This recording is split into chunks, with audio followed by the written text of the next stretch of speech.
ya llegamos al 2023. Ya estamos en enero del año 2023.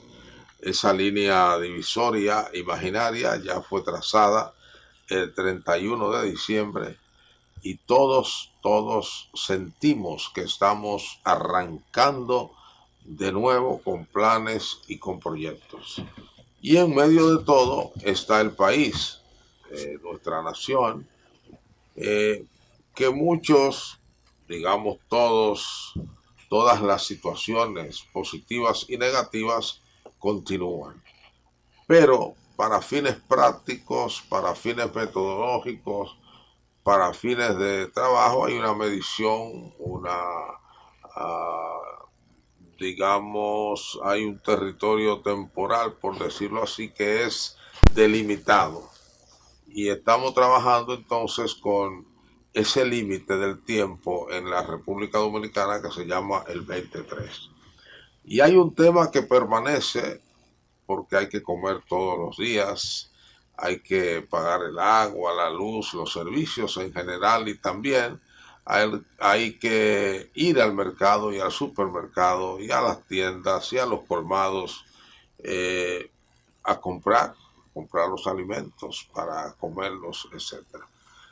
Todo eso forma lo que los expertos llaman el aparato económico de una nación. Y precisamente cómo enfocamos, cómo vemos a la República Dominicana en términos económicos en el 2023. Para eso hemos invitado a un experto, por supuesto que no puede ser un lego, que nos hable nos ponga sobre la mesa, una mesa imaginaria, eh, los problemas básicos que heredamos y cuáles son desde el punto de vista de ese prestigioso economista las soluciones o el abordaje que deben dársele a los problemas que él ha identificado como los más importantes para tomar en cuenta por quienes nos mandan desde el Palacio Nacional y quienes nos mandan desde el sector privado, particularmente desde el sector productivo, desde el turismo, desde el sector financiero y desde el sector industrial. Ese economista es nuestro amigo y talentosísimo consultor público, consultor de organismos internacionales, profesor universitario que lo ha sido,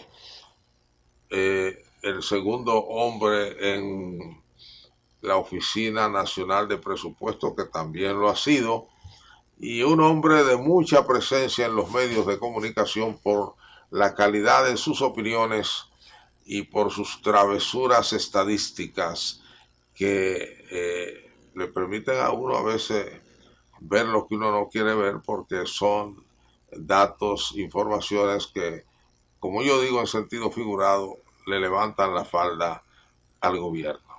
Se trata de don Nelson Suárez, un capitaleño que tenemos aquí desde hace muchísimos años y que, bueno, le gusta jugar con la economía y es un gran economista. Don Nelson, ¿cómo está usted?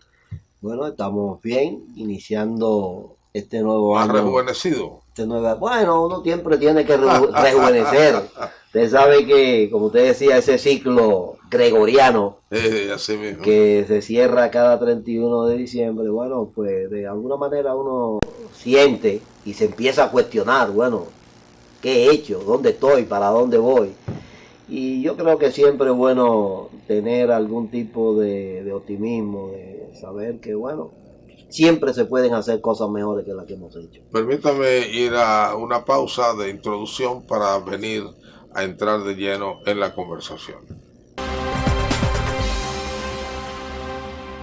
Don Nelson, enuméreme nada más, enúncieme nada más, cuáles son a su juicio, digamos, yo no sé si llamarle problemas o las situaciones económicas o económico-financieras a las que el país, las autoridades deben tener como prioritarias esa prelación. ¿Cuál es a su juicio? Bueno, buenos días a todos los televidentes de este prestigioso programa. Bueno, yo creo que, bueno, vamos a hacer un contexto general muy rápido. Nosotros venimos de salir de la crisis famosa de la pandemia del COVID-19. Esa crisis, de alguna manera,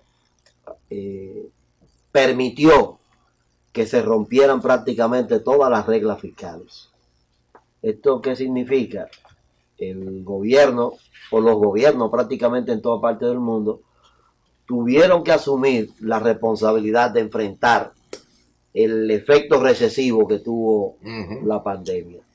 Y ese efecto recesivo se tradujo en términos sobre todo de la acción del gobierno en grandes déficits fiscales. Sí, nosotros cerramos con un déficit fiscal de 7.53% del PIB. Eso es casi 4 veces lo que habíamos tenido desde 2008, un 2.3, un 2.5. Eso generó un fuerte volumen de endeudamiento. Por ejemplo, si nosotros tomamos el endeudamiento entre 2020 y 2022, fueron prácticamente 9.000 millones de dólares adicionales que le agregamos a la deuda pública.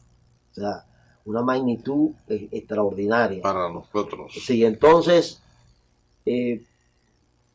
luego que superamos la crisis de COVID-19, que el 2021 todavía estábamos en proceso de recuperación, que el gobierno tuvo que incurrir en grandes gastos para darle asistencia a los grupos vulnerables para el tema de adquirir grandes cantidades de medicamentos y de vacunas.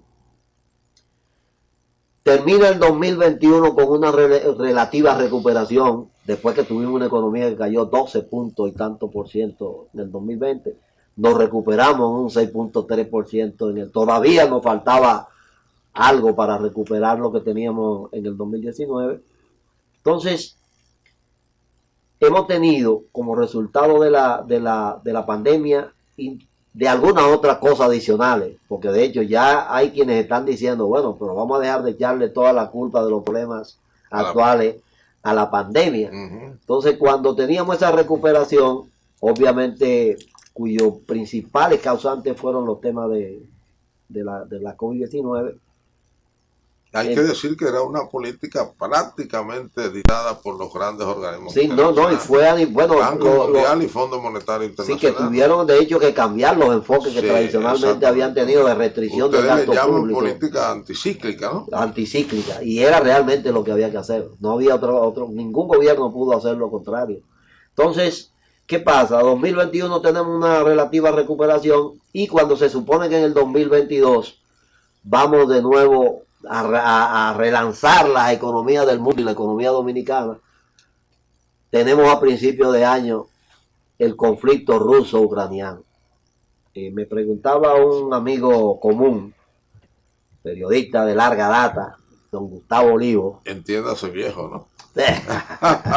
No tan viejo, son gente que están muy jóvenes. Él es un hombre joven, pero sí, la expresión larga me preguntaba data, cuando uno le dicen veterano y larga data, ya uno sabe la diplomacia del lenguaje. Sí, me preguntaba Gustavo, bueno, ¿por qué le han estado echando toda la culpa de todo a la guerra ruso-ucraniana? Sí.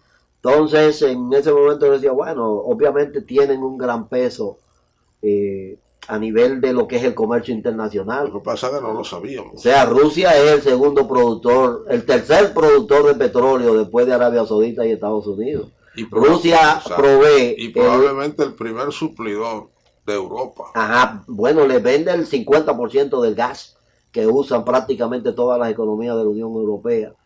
Tienen una producción importante a nivel de insumos agrícolas, sobre todo de productos, ¿cómo dicen? Para proteger la agricultura. Ucrania, agroquímicos. Ucrania tiene una gran participación en la producción de trigo, de cebada, de una producción que es como una especie de sustituto de la soya o la soja, como dicen a nivel internacional. Entonces, se demostró aquí el gran peso que tenían estos dos países, sobre todo a nivel del comercio de alimentos. Y o sea, proveen prácticamente el 25-26% de los alimentos. Y eso provocó una fórmula dominó. Sí, ¿no? Entonces, eso creo, ya cuando se esperaba que 2022 iba a ser la recuperación de toda la economía global, esta crisis, esta guerra ruso-ucraniana, estrictamente la invasión de Rusia a Ucrania, altera todo este ritmo y crea una situación que tiene un impacto fundamental en dos áreas: los alimentos y las energías. Es decir, tuvimos aumento de precio en el 2022 del petróleo a niveles que nadie pensaba que iba a llegar. Exacto. Saliendo de una pandemia que tenía la economía en una relativa recesión, y hemos tenido aumentos significativos de 30 y tantos % de los precios de los alimentos a nivel mundial. Entonces, una economía pequeña. Y apareció un fenómeno que pocas veces se había visto: el tema del transporte marítimo. Exactamente. Entonces, la crisis de los temas de transporte y movilidad internacional de mercancías, que se habían iniciado en la crisis del COVID, cuando China prácticamente cerró todos sus puertos y todos los contenedores fueron, prácticamente no había contenedores para moverse, los precios de los fletes subieron de manera drástica, y eso de hecho tiene... Y no solo subieron, perdóneme, sino que en ocasiones usted tenía el pedido como importador y le decían, bueno, vamos a ponerlo en una lista. En una lista, a ver cuándo te lo puedo llevar. Exactamente. Entonces, todo eso alteró y creó una situación de incertidumbre en el mundo, que fue exacerbada por esta situación de febrero de 2022, cuando Rusia interviene, hace su operación especial, como ellos le llaman, militar en Ucrania, y altera. Entonces, nosotros el país ha logrado en alguna medida hacer ciertos niveles de ajuste a nivel fiscal, porque hemos rebasado un déficit de 7.53% y ya andamos rondando por un déficit, sobre todo el gobierno central. Podría ser mucho más, algo más si se agrega el sector descentralizado y la deuda del Banco Central, pero ya estamos hablando de un déficit que anda alrededor de 3,5 4% sí, en términos consolidados, que es sustantivamente inferior a los 7.53% de PIB. Entonces, ese es uno de los principales retos que tenemos. Es decir, ahora mismo estaba viendo, el gobierno en el 2022 va a terminar gastando cerca de 120 mil millones de pesos solo en atender los temas de aumento de los productos energéticos y de los alimentos por tema de inflación. Exacto. Cerca de 75, 77 millones de pesos. Y va a tener, y ya gastó, y va a terminar gastando cerca de 40 y tantos mil en programas de asistencia social para contrarrestar también todos los efectos perturbadores que hubo a nivel de... Y evitar que se acentúe la pobreza. Exactamente. Obviamente tenía que salir a darle apoyo a los sectores más vulnerables. Que es otra política impulsada por el FMI y el Banco Mundial. Sí, claro. Entonces eso nos plantea un primer reto que tenemos en este año. Es continuar ajustando el tema fiscal hasta llevarlo a niveles que sean más o menos manejables. Es decir, ya ¿Hay márgenes para eso? Yo creo que sí hay márgenes. La reserva que yo podría tener en términos de si se pueden hacer o no cosas en el 2023 es el tema que está planteado con lo que le llamamos aquí ya el año preelectoral, que crea una situación obviamente posible que el actual presidente intente obtener un nuevo periodo de gobierno. Eso casi siempre en el país condiciona todo el resto de la política del sector público. Correcto. Entonces eso pone riesgo a que mi primer reto, que es hacer una consolidación fiscal que me permita seguir operando dentro de los niveles más o menos aceptables y que no tenga riesgo. Esto se complica un poco más por el hecho de que, como todos los bancos centrales que durante la pandemia también y el año post pandemia adoptaron políticas monetarias de flexibilidad, nosotros no fuimos la excepción. El Banco Central puso cerca de 250 mil millones de pesos en base a la liberación. Ahora el Banco Central ha tenido que nuevamente subir su tasa de política monetaria a 8.50% como está ahora. Eso obviamente va a encarecer todo el precio del crédito y eso va a impactar también. Eso es un mecanismo clásico para recoger dinero, ¿no? Exactamente. ¿Por qué? Porque se nos fue la inflación también. Tanto la inflación producto de esa expansión monetaria como la inflación que se produjo por el hecho de los efectos internacionales. Entonces, eso significa que este reto en términos fiscales y en términos, por ejemplo, de seguir ajustando la expansión de precios que sufrimos en el 2023, nos ponen en uno de los principales dificultades que tenemos que enfrentar. Entonces, ¿cómo podríamos llamar a ese primer reto? Bueno, ese primer reto yo lo llamo retomar las reglas fiscales. Okay. Obviamente nosotros tenemos estamos hablando de déficit, de superávit, de ingresos, de gastos. De ingresos, gastos. El endeudamiento. Sí, no, claro.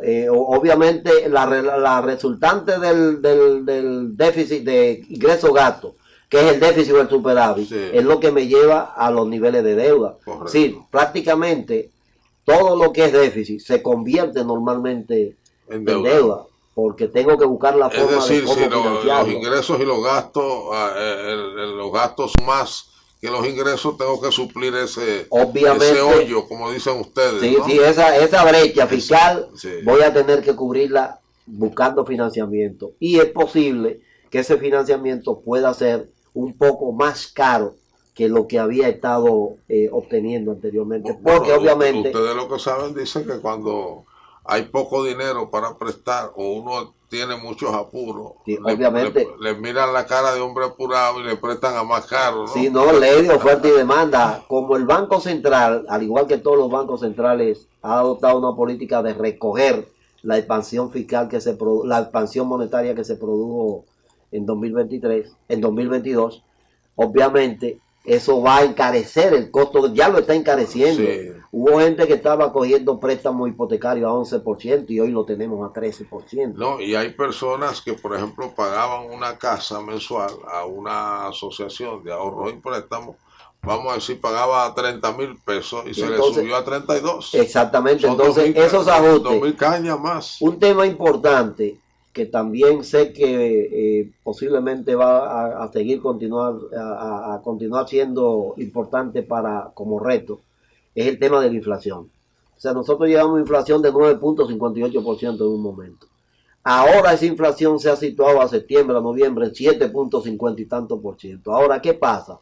Cuando yo me voy a buscar los componentes por los diferentes tipos de bienes y servicios, lo que más impacto han sufrido han sido los alimentos y bebidas no alcohólicas. Y algo que ahora mismo en noviembre están en 9 puntos y tanto %. Y algo que no se dice mucho, los medicamentos están por las nubes. Sí, entonces ese tipo de bienes, como los alimentos, que son en lo que los grupos de menor ingreso gastan la mayor proporción de sus ingresos. Pobres.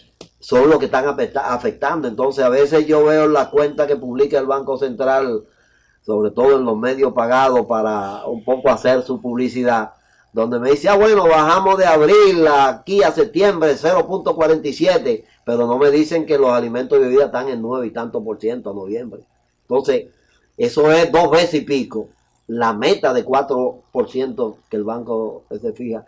Todo parece indicar que a nivel de inflación, los bancos centrales de todo el mundo van a tener que mover un poco sus metas de los niveles estables, 2, 3, 4, más o menos 1% que teníamos en República Dominicana, van a tener que moverla un poco más hacia arriba, porque creo... Es una gran discusión en este momento. Sí, porque creo que... Estados Unidos. No, sí, creo que si bien la inflación y los efectos que están teniendo todos los aumentos de tasas en todos los bancos centrales del mundo va a seguir impactando hacia abajo, pero el riesgo es que eso, además de atacar la inflación, se convierta en echarle leña al fuego de la recesión económica, que es lo que nadie quiere. Ya, y además se ha encarecido la deuda.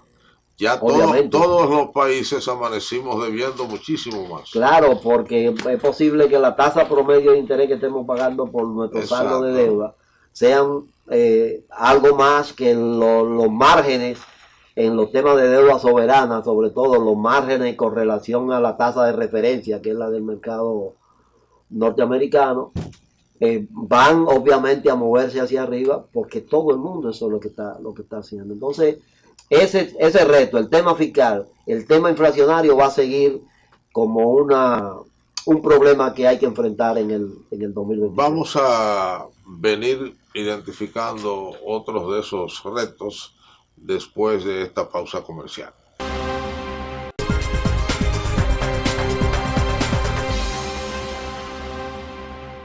Bueno, seguimos esta entrevista con el economista Nelson Suárez, un nombre que debe retumbar desde Dajabón hasta la frontera. Licenciado, bueno, lo fiscal y el endeudamiento. Usted hablaba del miedo a una recesión, pero la profeta que dirige el, el Fondo Monetario Internacional acaba de decir, y me imagino que ya ellos lo dicen después de ver los modelos econométricos, que la 2/3 parte es una cosa impresionante. No sé si hay De las mucho economías del mundo van a de entrar las economías, entiéndase, los países van a entrar en recesión. Y en Estados Unidos se está discutiendo si ya ellos están o no en recesión. Eso es casi apocalíptico. Bueno, yo debo decir, realmente yo he estado repitiendo mucho que lo único cierto en el mundo global después de la pandemia del COVID es la incertidumbre. Entonces, pero yo creo que tenemos que tener cuidado también en tener como un enfoque pesimista, un Ya. enfoque catastrófico. Ujú. Y las perspectivas que están haciendo los organismos internacionales que hacen estas estimaciones fundamentadas en mucha información, a veces de la cual el común de la gente no tiene dominio eh, perfecto, pueden ser un ejercicio de previsión, pero yo no lo vería como, no me gusta verlo en su verdad, como tan cierto, todas esas expectativas tan negras. Obviamente la economía siempre tiene periodos cíclicos de crecimiento, de estancamiento, de caída, de resurgir de nuevo. Entonces, eso es lo que va a pasar. La perspectiva que están planteando, y posiblemente va a seguir saliendo el tema de que todo ese panorama fue, que ya era sombrío, fue mucho más sombrío a partir de la crisis de Rusia-Ucrania, que todo el mundo de hecho pensaba que iba a ser algo más rápido, y todo parece indicar que se va a convertir en un conflicto de larga data, en un conflicto de desgaste ya, que está, porque como yo he dicho varias veces, Rusia tiene capacidad para destruir a Ucrania en una semana. Pero ni Europa ni Estados Unidos se lo permiten. Pero entonces está en un escenario donde no está operando solo. Y de hecho, las dificultades que ha tenido para someter rápidamente a Ucrania como pensaba, eso le crea una situación difícil a Rusia, que es de los países que tienen perspectiva de caer su economía alrededor de un 3, un 4%, según estaba viendo las últimas proyecciones del Fondo Monetario Internacional, porque exactamente una guerra no hace más que consumir recursos. Y es lo que yo llamo a veces una guerra medio sin sentido, porque no creo que nadie en su sano juicio se arriesgue a atacar a Rusia, salvo que no quiera una catástrofe para el mundo. Entonces, esta situación va a seguir gravitando sobre todo el tema mundial. Pero yo pienso que, y las economías lo han hecho en muchas ocasiones, a raíz de la crisis del COVID dijimos que iban a haber una crisis peor que la del 1929, 30. y la economía de alguna manera del mundo se recuperó en el 2021 de Bueno, manera... a veces los analistas no siempre olvidan que el mundo cambia, ¿no? Sí, sí, el Y, mundo... y los mecanismos y las figuras, en el caso de ustedes, las figuras Sí, económicas, entonces... porque ahora ustedes son a veces ustedes son expertos en buscar dinero de donde no hay. Sí, pero también siempre hay un enfoque muy catastrófico de todo esto. Entonces, yo pienso que van a haber dificultades, van a haber países que le va a ir muy bien en la crisis, como siempre pasa, hay otros que no le va a ir tan bien, hay algunos que le va a ir mal, y hay otros que no. Nosotros, por ejemplo, yo he estado viendo y basándonos en las cifras oficiales del Banco Central, me están hablando de que la economía ya en noviembre está rondando su tendencia normal de 5%. Entonces, nosotros hemos logrado, para mí yo pienso que hemos logrado solventar el 2022, las incertidumbres del 2022 de manera muy buena. Entonces... Y hemos tenido fenómenos adicionales, hemos tenido crecimiento por lo menos de las remesas, de zona franca, sí, del turismo, que es como esa, como dicen los cristianos, la mano de Dios. Sí, no, el caso de la remesa, que yo siempre digo que es el santo grial del crecimiento económico. Sí, así es. ¿Por qué? Porque son 10 mil millones de dólares que le entran a la economía sin prácticamente ninguna intercambio. Ningún costo, además. Ningún costo. Salvo es fruto de una fábrica permanente en este país que es la bondad del dominicano. Sí, claro, la gente los emigrantes, 2 millones y medio de dominicanos que tenemos fuera del país. Que no se olvidan de nosotros. No, y que están pendientes y que no solo llegan esas remesas que se cuantifican a través de los sistemas formales, sino que llega la remesa, porque a mí me gustaría saber cómo cuantifica el Banco Central la remesa de los tanques que llegan de alimentos. Yo creo que eso no... Entonces, desde una vez que Frank Moya Pons se ocupó de ese tema, hacía las salvedades, que eso no aparecía cuantificado en nada, ni siquiera en el BI que la mide. Nadie, los 200, 300 dólares que le manda un familiar cuando uno viaja a otro que está aquí, le dice, llévamele eso a fulano. Y las remúas. Sí, entonces, eso para mí es una de las cuestiones que más ayudan a la economía dominicana, y obviamente algún tipo de operaciones subterráneas que también en el país producen una fuente de divisas que nadie se atreve, nunca nadie la quiere cuantificar porque le temen a decir, en algún momento creo que hubo un economista muy famoso que hizo unos cálculos de esto, pero que también son una fuente. Siempre ustedes la hacen en base a la balanza de pagos. Claro, exactamente. Ahí hay una cuenta. Una cuenta de omisiones. No, exactamente. Entonces, eso ha ayudado a que la economía dominicana pase la crisis y la incertidumbre del 2022, yo digo que de manera exitosa. Ahora, ¿hasta cuándo podemos seguir con políticas fiscales expansivas? Si ya los escenarios que tenemos es al revés, es política fiscal de consolidación, y en términos monetarios, también política de limitación de esa expansión para poder contrarrestar el efecto inflación, que el riesgo que tenemos es que contrarrestando el efecto inflación impulsemos entonces los efectos recesivos. Pero ustedes mismos, los economistas, que son fabulosos pensando, porque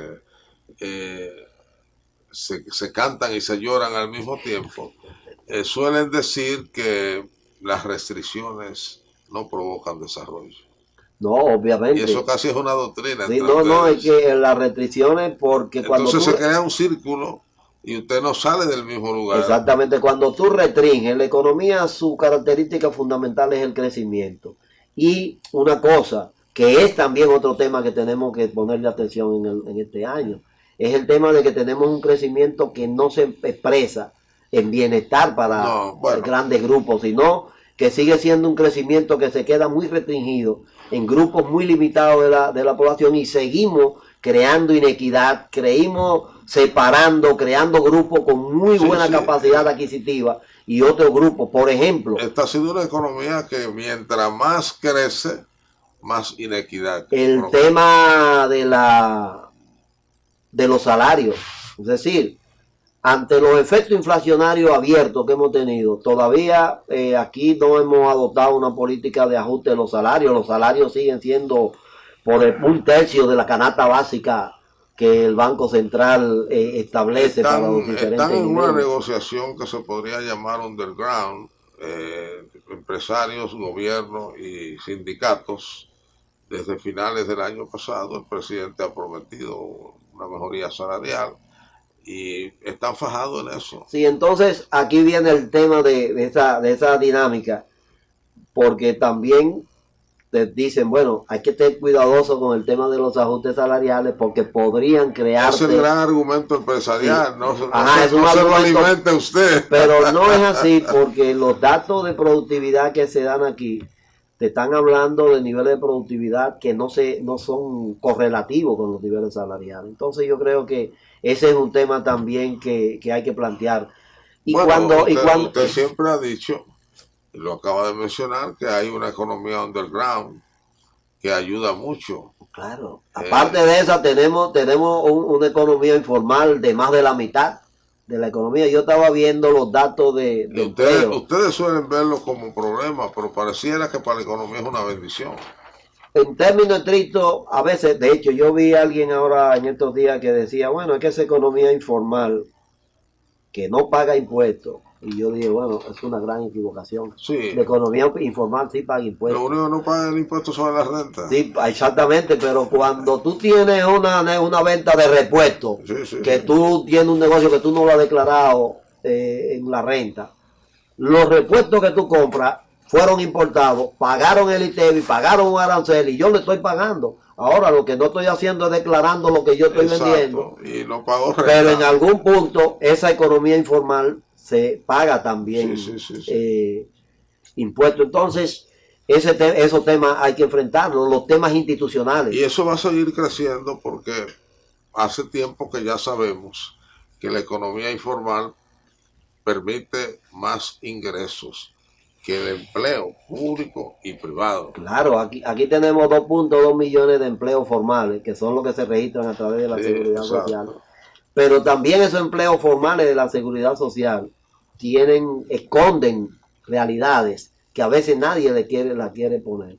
Prácticamente la mayoría de los salarios que están, y para mí que gran parte de la contracción de los salarios, sobre todo en el sector formal que hay, está dado porque muchos de los empleadores se resisten a cargar con los costos adicionales que tiene el yo registrar una persona en la seguridad social. Entonces, en la mayoría de las empresas a veces hay hasta acuerdos hechos entre el trabajador y el empleador formal, donde le dice, mira, yo te voy a poner la renta con 20,000, aunque yo te esté pagando 35, 40,000, yo te voy a poner con 20,000. Eso es una realidad que aquí la estamos ignorando y seguimos hablando. De hecho, a mí me sorprende a veces cómo somos capaces de ponernos de acuerdo en muchísimas mentiras y admitirlas como que son ciertas. Exacto, claro. Pues la realidad de la seguridad social del país, los datos que yo veo que me reflejan eso no son ciertos, por Dios. Los datos que yo veo de impuesto interno, yo me voy a impuesto interno ahora mismo y le pregunto, ¿cuántos son los contribuyentes en términos de empresas y personas físicas, excluyendo a los asalariados? Y me van a hablar de 600,000 personas. ¿Cómo tú me vas a decir que un país con 11 millones de personas va a estar teniendo solamente 600,000 contribuyentes? ¿Cómo tú me vas a decir que en Santiago, una provincia con 1,000,000 y pico de habitantes y una cantidad de actividades de negocio, hay 57,000 contribuyentes formales del impuesto sobre la renta? Entonces, eso lo estamos viendo y la Dirección de Impuestos Internos lo ve y lo admite como algo normal. Los políticos la ven y lo admiten como algo normal. La clase empresarial y el liderazgo empresarial lo ven como algo normal. Eso no es normal, por Dios. Aquí hay una economía transparentada. Nosotros tenemos, y yo lo he repetido muchísimas veces, nosotros tenemos un sistema fiscal, un sistema tributario, en términos formales, que es de 23%. Sí. Ahora yo solamente estoy cobrando un 14% de ese sistema. ¿Y dónde están los otros el otro 9%? Claro, tengo 5% de exenciones y tengo un 5%, 4.5 y tanto por ciento de evasión fiscal. Del PIB. Entonces, pero todo el mundo cuando hablamos de reforma fiscal, por ejemplo, y la gente habla de pacto fiscal, yo no creo mucho en ese tipo de acuerdos. Yo creo que el gobierno sí tiene que incurrir en una reforma fiscal, pero el gobierno la puede hacer desde ejerciendo la función y la potestad que le dan los votantes, que es el soberano, para que hagan los ajustes. O sea, tú no puedes seguir aquí. Bueno, ahí tenemos el tema de que cuando yo voy a votar no se me identifica por qué yo voy a votar. Yo voy a votar por una persona, pero yo no conozco su paquete, ni social, ni político. A veces lo publican, pero la gente a eso no le hace caso. Pero eso es un papel, porque no hay nada que obligue al político que gana la presidencia a sujetarse, a acogerse a lo que prometió al electorado, porque además el electorado es muy elástico, es muy amplio, es muy indiferente, no tiene grupos de presión. Sí, usted sabe, yo, que hay un grupo que es el top empresarial del país que sí está atento.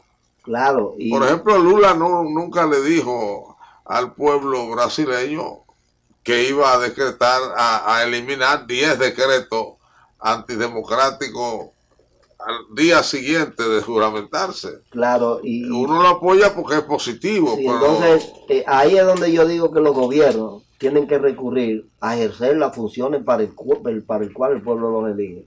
Hay un componente siempre... Bueno, no tanto los legisladores y el Poder Ejecutivo, inclusive la misma justicia a veces que se hace de la vista gorda, porque es que yo no puedo permitir que irregularidades. Yo siempre he dicho, y ahora vi el Congreso de Estados Unidos aprobar algo con relación a impuestos y a un expresidente. Una de las cosas que debían exigirle a quienes se candidatean en la Junta Central Electoral a cualquier puesto electivo en el país es su declaración jurada de impuestos. A todos los ¿cuántos? 170 legisladores tenemos. Sí. Lo primero que la declaración que hace un funcionario, que me ha tocado en algunos momentos hacerlo en la Cámara de Cuentas. Eso no figura en la Constitución como requisito. En la Cámara de Cuentas, no está muy bonito. Ahora, ¿qué yo les diría? ¿Qué yo les diría? Desde el presidente de la República hasta los legisladores, los síndicos, regidores, que hagan pública su declaración jurada de impuestos. Que digan, mire, esto es lo que yo he declarado.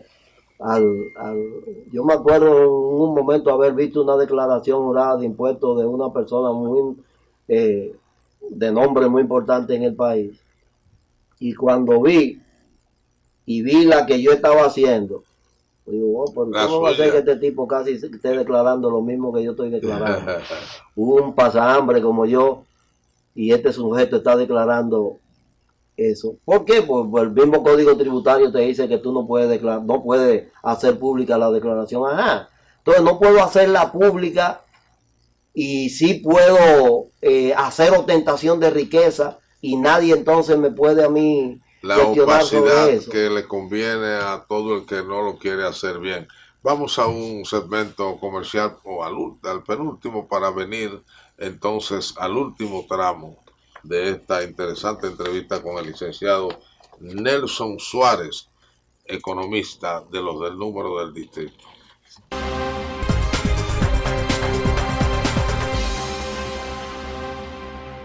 Licenciado, hay un tema que es supraépoca, está por encima de los años, de las crisis coyunturales o permanentes que ustedes también llaman estructurales. Y es el tema de que nosotros somos una nación pobre, en términos reales, que no queremos vivir como una nación pobre. Nosotros tomamos decisiones que son de las más caras. En vez de tener un sistema de transporte sencillo pero eficiente, como uno incluso lo ve en Europa, porque Europa es una nación, es un conjunto de naciones donde cada país o nación generalmente son austeros, tienen una cultura de austeridad milenaria.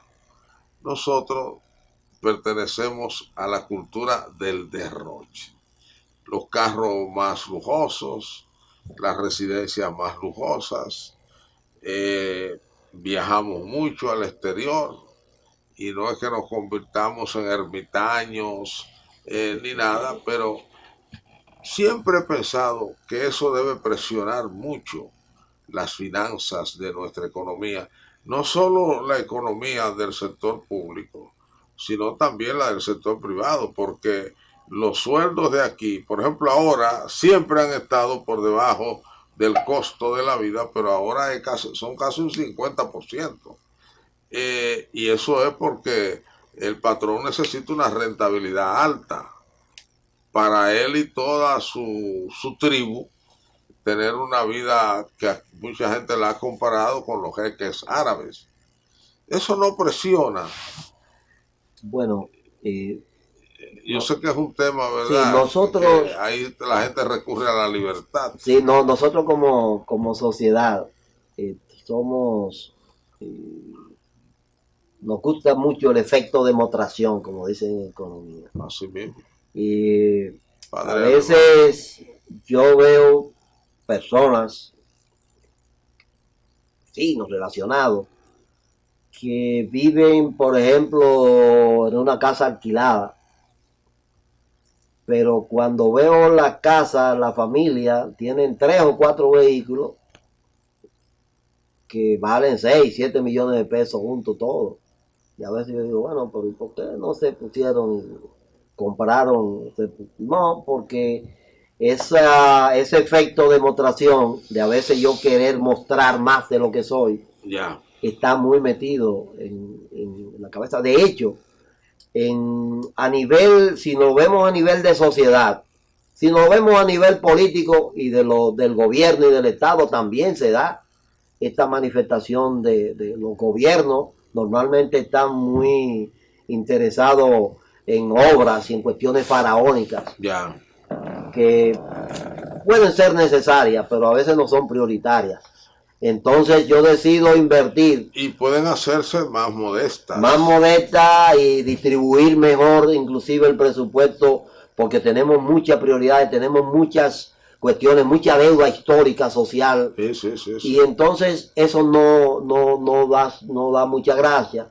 Y lo que optamos es por esa manifestación del efecto de demostración, de verme. Pero entonces... Pero así como país. Ajá, pero... No comparándolo con los otros países. Sí, pero hay una cuestión que entonces me preocupa mucho, más que eso. Y es que siendo sociedad de ingresos medios, como nos han calificado los organismos internacionales, actuamos desde el gobierno, desde el sector privado, desde las personas individuales, como si fuéramos del primer mundo. Sí. Pero... y es algo también que me preocupa mucho de la sociedad dominicana, nos hemos convertido mucho en aceptar y celebrar el que somos la tortuga más rápida. O sea, me sorprende ese esquema, porque a veces yo veo el boato que te pueden expresar gente relacionados, amigos, pero cuando tú conoces su realidad, tú dices, pero no es como yo pensaba. ¿Por qué? Pero entonces, él se jacta de que está muy bien, aunque en el fondo puede estar muy mal, porque ese concepto de sentirse bien, siendo la tortuga más rápida, fíjese cuando nosotros comparamos, el Banco Central utiliza mucho este recurso, de compararnos, no, la inflación allí fue 9.2 y nosotros tenemos 8.99, estamos, o sea... Los dos nos vamos a morir. Sí, en ese enfoque de ser de estar tan aceptarnos como la tortuga más rápida. Y yo digo, bueno, pero es que nos falta paranoia constructiva. Tenemos que copiar un poco de los asiáticos en ese sentido, que siempre están aspirando a que las cosas se hagan mejor y que se pueden hacer mejor. Siempre, y los americanos también, eso es su éxito. Entonces los gobiernos aquí... 80, dime por qué no 100. Los gobiernos aquí están apostando mucho a ese clientelismo, a demostrar. De hecho, a mí, yo siempre digo, cuando me preguntan cómo estamos, digo, mira, ni estamos tan bien como me dice el gobierno, pero posiblemente no estemos tan mal como me dice la oposición. Estamos con dificultades, estamos haciendo un esfuerzo, mucha gente de trabajo en este país que se levanta a las 5 de la mañana para ir a buscar un salario mínimo, está echando su batalla. Y eso es importante. Y lo que tiene que aprender el liderazgo político, el liderazgo empresarial de este país, el liderazgo religioso, es exactamente a pedirle a esa gente común, a pedirle a los gobiernos que accionen más en favor de esa gente común. O sea, no con programas clientelares, como que bueno, se me ahogó el carro, dime cuánto te costó el ahogamiento que yo te lo voy a pagar. Que la referencia debería ser, uno le gustaría escuchar a un presidente de todo lo que hemos tenido y vamos a tener, si Dios lo permite, decir, este año que acaba de terminar, incorporamos a la alimentación, a la escuela, a las calles bien arregladas, al agua potable, tantos miles de ciudadanos. Sí, no, te van a decir cuántos metros de asfalto o kilómetros de asfalto tiraron. Sí. Pero a veces están haciéndolo más en función, con el fin último de esto, es el efecto publicitario. Es demostrar que yo llegué y en 2 años y medio yo tengo resuelto todos los problemas, que también no evita que se resuelvan los problemas, porque cada político que sube en un cuatrienio, a los 2 años, al año y medio, dice, esto cambió ya, esto se resolvió. Y es mentira. Tenemos problemas ancestrales a nivel institucional, por ejemplo. Hay que empezar a reordenar todo el aparato del Estado. Y lamentablemente alguna gente se lo cree. Por ahí tenemos textos ahora que hablan del progreso de los últimos 20, 25, 30, 50 años, pero omiten ese otro país. Ese otro, y cuando... que es además un hijo directo de aquel pequeño progreso. Cuando tú te metes en los barrios adentro, cuando tú te metes en los municipios, en la provincia adentro, que tú ves las realidades, tú ves ese contraste. Por ejemplo, cuando comparamos el área metropolitana de Santo Domingo con todo el resto del país, tú entonces descubres brechas enormes. Claro. Pero con esa cultura de aceptarnos como la tortuga más rápida, decimos, no, es que yo hice el elevado, yo hice el metro, yo ahora voy a hacer Por suerte para el país, licenciado, ya ustedes los economistas cada vez más van segmentando los análisis y van alejándose del promedio. Sí, no, esos promedios que son... y eso ayuda a ver la realidad. La realidad, o sea, nosotros... Por ejemplo, en estos días con lo del cólera en la Sursa, un pedacito, hemos visto que también tenemos áreas similares a algunas zonas del África. Donde vive gente en condiciones totalmente execrables. Impresionante. Y eso no lo ven. Los grandes la publicidad, como dice uno. La publicidad del gobierno, la publicidad del Banco Central están viendo grandes números y no están viendo los temas cruciales de la gente en agua potable y saneamiento. Yo diría en beneficio, no están viendo los problemas cruciales de la gente para ir a una emergencia. En beneficio del Banco Central, esa no es su tarea. Y ellos lo han dicho. Porque el Banco Central hace tiempo, de una manera extraña pero positiva, que ha dicho, hay que aumentar los salarios, hay que aumentar los salarios, hay que aumentar los salarios. Y no, quien tiene que hacerlo no lo hace, y si lo hace, no lo hace en la proporción, porque aquí hay una cosa que se llama rentabilidad, que es sagrada y hay que mantenérsela a los dueños de los aparatos productivos. Son niveles de rentabilidad que quedan totalmente invalidados. No son cuando tú ves gente viviendo aquí en condiciones que tú dices, pero todavía tenemos gente viviendo en esas condiciones. Pero esto no lo ve el liderazgo, porque el liderazgo está muy embarcado en sus proyectos personales, en sus proyectos grupales, en sus proyectos de seguir viendo el Estado y el gobierno como fuente de acumulación, como fuente, o sea, los grandes negocios. Y aquí que hemos hecho esfuerzo hemos gastado miles de millones de pesos del erario para financiar la actividad política, buscando realmente independencia. El gran problema que tenemos es que todos los gobiernos tienen que subir a ellos para pagar la deuda que contraen con quienes financian su campaña electoral, que por demás son campañas estratosféricas en términos de gastos, no solo de los gastos de los partidos, sino de los gastos de la propia Junta Central Electoral. La propia Junta Central Electoral, que ahora está viendo que, bueno, conseguimos 2.000, que sé yo, cuántos millones de pesos adicionales. En esa misma Junta Central, cuando usted se mete a hacer un escrutinio, hay muchísimos desperdicios, porque hay equipos que compran y no usan, y lo botan y lo almacenan. Usted va ahora mismo a esa Junta Central Electoral que está pidiendo más dinero, y se encuentra miles de equipos tecnológicos que nunca han usado, almacenados, perdiéndose. Y yo le digo una Entonces, cosa, y le digo a usted, ¿cuántos años tiene usted con su tableta? ¿Verdad? Todos los años del mundo. Y así todo el mundo. ¿Y por qué si a los otros ciudadanos la pueden usar? Pero sin embargo, hay que cambiarle porque hay que darle, o sea, yo creo que nosotros tenemos una de las democracias que más le cuesta a los bueno, una vez alguien hizo, creo que CRES hizo un análisis. No es una de las democracias que más, de los legisladores que más le cuesta a la sociedad. Pero el tema es que ninguna de la clase política, en ninguno de los estratos de dirección del Estado que hay, pagan cuando buscamos que presenten sus declaraciones de impuestos sobre la renta, todo, y vamos a ver que ninguno pagan lo que le sustraen a la sociedad. Además, a través de las actividades políticas. El Estado tradicionalmente, el Estado dominicano no ha hecho auditoría más allá de la contabilidad.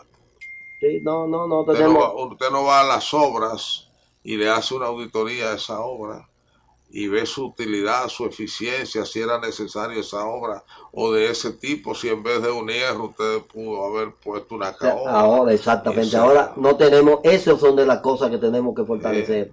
Hemos hecho un esfuerzo de lucha contra la corrupción, fundamentalmente centrado en los grandes procesos que se han sometido en este gobierno. Sí. Pero la forma y los mecanismos de seguir haciendo eso mismo, cuando usted se mete en el fondo, siguen existiendo.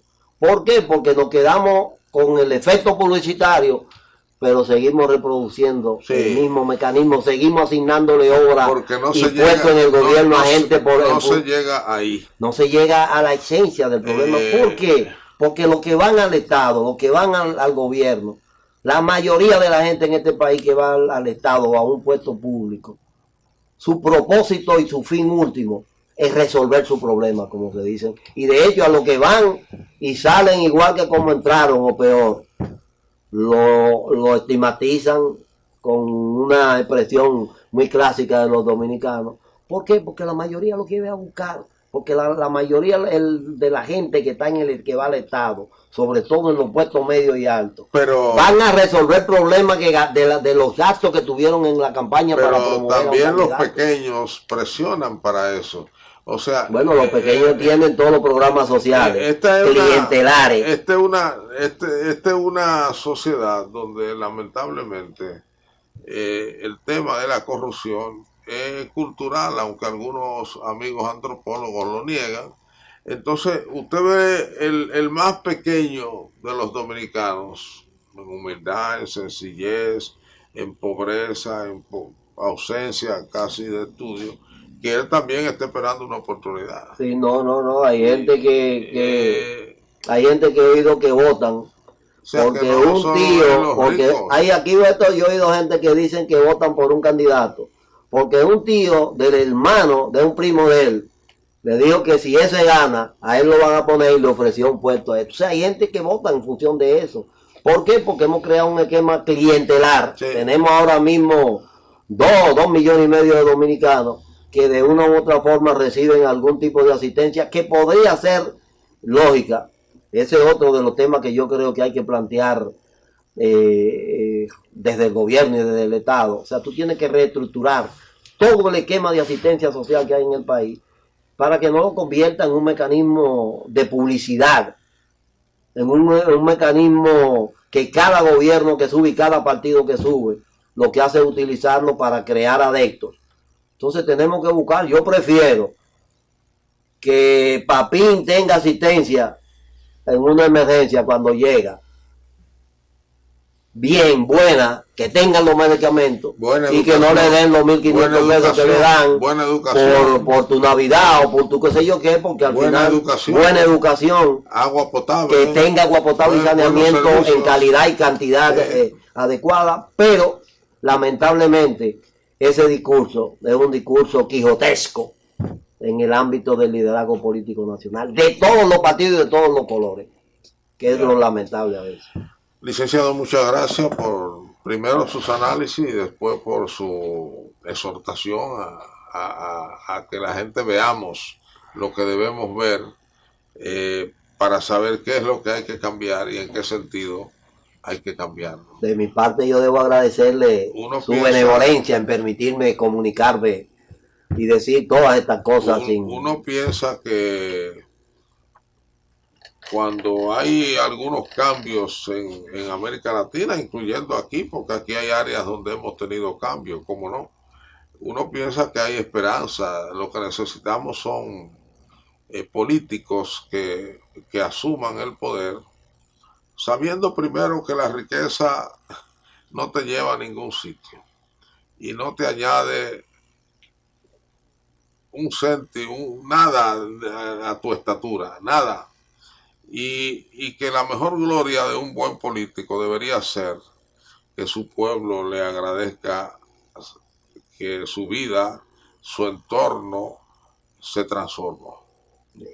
Y yo pienso que sí, que un día los jóvenes se darán cuenta que, bueno, una buena cuenta bancaria te da cierta seguridad psicológica, pero no te aporta más que a los demás, ni a tu ser, ni a tu persona, y que no te lo va a llevar. Y que tiene siempre el riesgo de ir a la cárcel, porque un día aparece una Jenny Berenice, un Camacho y un presidente Abinader que por la razón que fuese, lo pone y le dice: no lo voy a molestar, trabajen. Yo creo que tenemos que pedirle... Y entonces tú pierdes muchísimo. Tenemos que pedirle a la gran masa... Cuando va a la cárcel. A la gran masa tenemos que pedirle también que piense bien cuando va a echar un voto por cada uno de los candidatos en los diferentes niveles que tenemos en el país, para que por fin empecemos a producir... El problema, mi amigo, a generar... El problema, mi amigo, es que los candidatos son como los hombres enamorados, que ofrecen villas y castillas y después le dicen a la ya esposa: no hay tal cosa, no hay. ¿Qué tú quieres? ¿Que yo robe? A ustedes muchísimas gracias por acompañarnos. Nos vemos en el próximo programa.